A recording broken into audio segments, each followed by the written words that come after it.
जामखेडच्या पाण्याबाबत कोणताही अन्याय होऊ देणार नाही, राधाकृष्ण विखे पाटील यांचे प्रतिपादन. जामखेड तालुक्याच्या पाणी पुरवठ्यात कुठेही कपात होणार नाही. जामखेडच्या पाठीशी खंबीरपणे उभा आहे आणि पाण्याची जबाबदारी माझी आहे, अशी ठाम ग्वाही पालकमंत्री नामदार राधाकृष्ण विखे पाटील यांनी दिली. नवनिर्वाचित नगराध्यक्षा प्रांजली चिंतामणी यांच्या निवासस्थानी जाऊन मंत्री विखे पाटील यांनी त्यांचा सत्कार केला. यावेळी जामखेड नगरपालिकेतील विजयी सर्व नगरसेवकांचाही त्यांनी सन्मान करत शुभेच्छा दिल्या. मंत्री विखे पाटील म्हणाले की जामखेड नगरपालिका निवडणुकीत प्रांजली चिंतामणी यांचा विजय हा सर्व पदाधिकारी, कार्यकर्ते आणि नागरिकांसाठी आनंददायी आहे.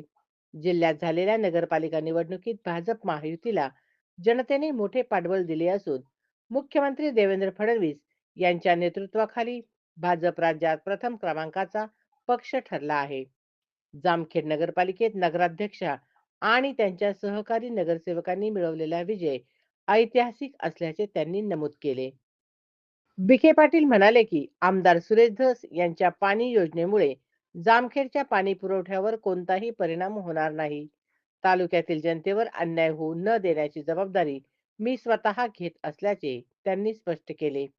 यावेळी जिल्हा बँकेचे संचालक अंबादास पिसाळ, भाजपचे अध्यक्ष नितीन दिनकर, मनोज कुलकर्णी, विनायक देशमुख उपस्थित होते.